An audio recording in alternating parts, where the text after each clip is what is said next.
In this video, we are going to talk about graphing tangent and cotangent functions.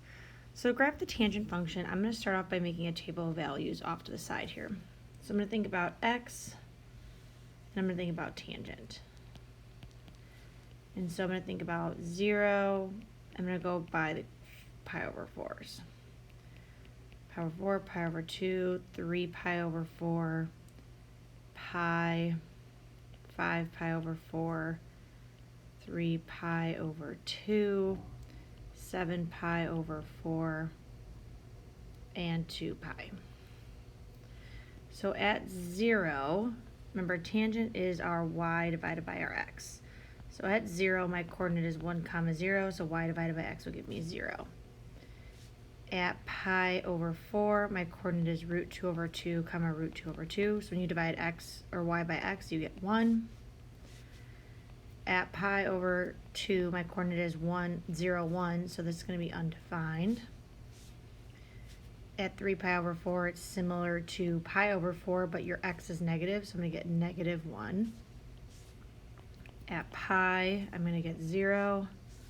At 5 pi over 4, I'm going to have negative root 2 and negative root 2, so I'm going to have positive 1. 3 pi over 2 is going to be undefined again. 7 pi over 4 is going to be negative 1. And then 2 pi is the same as 0, so it's going to be 0. All right, so using this scale, let's graph tangent. So if I'm thinking about tangent, I'm going to graph it by pi over 4, then pi over 2, then 3 pi over 4, then pi, 5 pi over 4, 3 pi over 2. It's about as far as we're going to fit. I'm also going to put those on the negative side. So negative pi over 4, negative pi over 2, negative 3 pi over 4, negative pi, negative 5 pi over 4, and negative 3 pi over 2. All right, so everywhere where the tangent's undefined, I'm going to put an asymptote. So that's at pi over 2 and at 3 pi over 2. So then it'll also be true at negative pi over 2 and at negative 3 pi over 2. I can also see that at 0, my y is 0, and then my stretch goes 1 to negative 1. So then at pi, it's also 0, so at negative pi, it'll also be 0. At pi over 4, it's going to be 1, so at negative pi over 4, it's going to be negative 1. At 5 pi over 4, it's also 1. At 3 pi over 4, it's negative 1. So it's going to be positive and then negative. So here's what a couple cycles of my tangent is going to look like.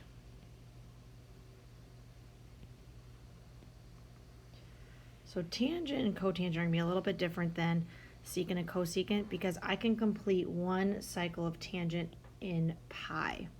So my period for tangent is actually only a length of pi instead of 2 pi. My vertical asymptotes are going to happen every, well, pi over 2 plus pi k because they happen at the beginning and the end of the cycle. We're going to have symmetry with the origin similar to sine. My domain, we're going to write similar to secant and cosecant. We're going to say x such that x cannot equal where my asymptotes are, so pi over 2 plus pi k. And my range, as I can see, it goes up and down forever, so it's going to be negative infinity to infinity. We're going to skip this stuff. All right, let's do something similar for cotangent now. Make my little table over here. Cotangent 0, pi over 4, pi over 2, 3 pi over 4, 3 pi over 2. No, that's not right. 3 pi over 4, pi, 5 pi over 4, 3 pi over 2, 7 pi over 4, 2 pi. All right, so cotangent is x over y. So at 0, my point is 1, 0. So actually at 0, cotangent's undefined. At pi over 4, it's going to be 1. At pi over 2, it's going to be 0. At 3 pi over 4, it's going to be -1. At pi, well, if it's x over y, it's also going to be undefined. This is quadrant 3, so it'd be +1.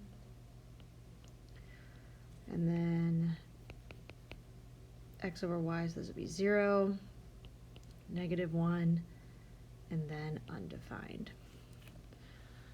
So I'm going to graph from 0. I see I have an asymptote at 0 and then another one at pi. So I can see that that length is going to be pi again. So let's plot those points. So 0, pi over 4, pi over 2, 3 pi over 4, pi. I'm also going to do the same on the negative side. Negative pi over 4, negative pi over 2, negative 3 pi over 4, negative pi. So I can see that I'm undefined at 0 and at pi. So it'll also be undefined at negative pi. At pi over 2, I'm at 0. At pi over 4, I'm at 1. And at 3 pi over 4, I'm at -1. So at negative pi over 4, I'm going to be at -1. And at 3 pi over 4, I'm going to be at +1. And so my cotangent cycle is going to look something like this. So similar to tangent, we can complete a whole cycle of cotangent in pi. So my period is going to be pi. Now for these vertical asymptotes, they're going to repeat every pi. So x is going to be pi k. This is also going to have symmetry with the origin because they're a similar shape to tangent. The domain, well, it's going to be every x except the asymptotes, so pi k. And the range is going to be -infinity to infinity. And we're going to skip the stuff about limits. All right, so let's put this into action now with some different periods and phase shifts. But before we do that, let's notice that cotangent is a decreasing function. The highest point is on the left and the lower point is on the right. So it's a decreasing function versus my tangent is an increasing function. So when we're graphing this, we're going to want to remember the pattern that a tangent is an increasing function and cotangent is a decreasing function. We also want to notice that my tangent starts at 0, 0, and we build around 0, 0. Versus with cotangent, my first asymptote is at 0. So we have to keep that in mind when we're building our functions. All right, so I have cotangent of x minus pi over 2 plus 1. So this means I'm moving right pi over 2, and so this is where my first asymptote is going to go, at pi over 2. If it was a tangent function, my middle point would be moved right pi over 2. So my period is going to be pi, unless there's a b value, which in this case there's not, so my period is just pi, meaning my interval is going to be pi over 4.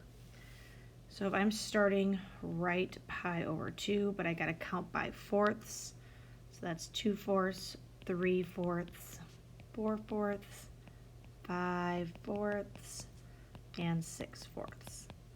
So I'm going to have an asymptote here and an asymptote here.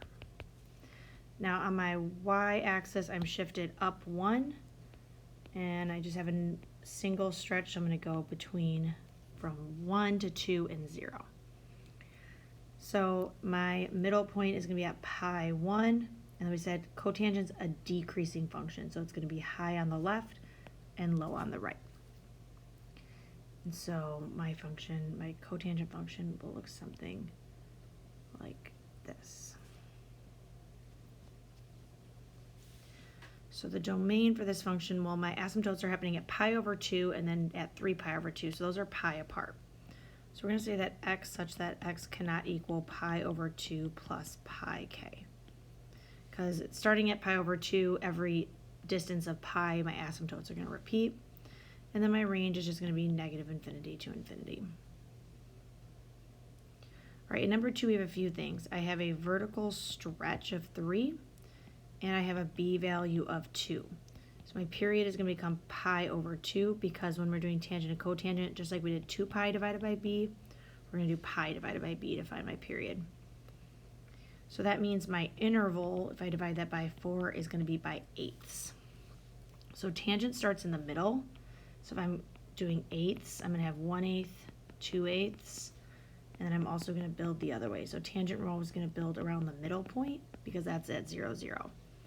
I'm going to have an asymptote at my negative pi over 4 and my pi over 4. Like I said, I have a vertical stretch of 2. So not a vertical shift, just a vertical stretch. So we're going to have those points at 3 and negative 3. Now tangent, like I said, starts at 0, 0, unless it's shifted up or down or left or right, but in this case it's not. And then it's an increasing function, so it's going to go up to the right.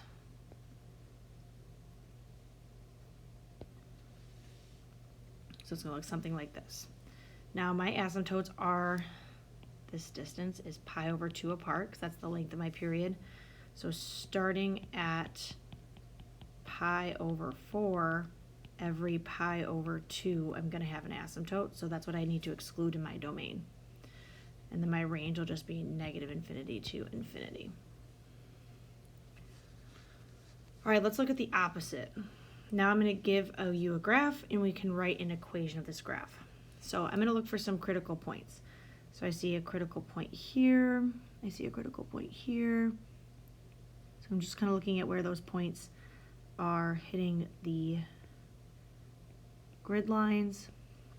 So I can see from asymptote to asymptote that this distance is 2 pi. So that means my period is 2 pi, but normally my period is pi.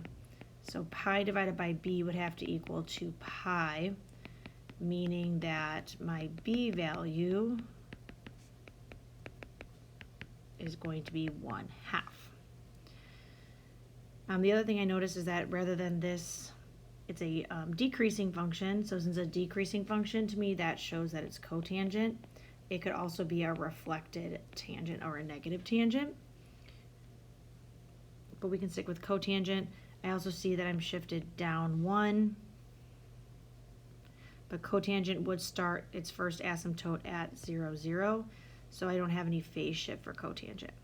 So if I was writing this equation, I would say that well, this distance is still 1 and this distance is still 1, so there's no number in front of the cotangent, but I'm going to have a 1/2 x and then minus 1.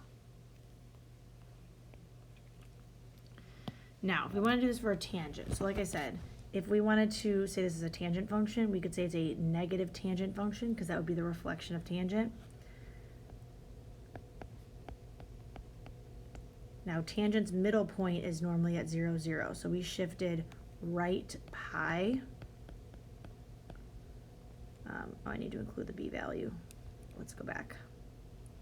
So 1/2 and then right pi down 1.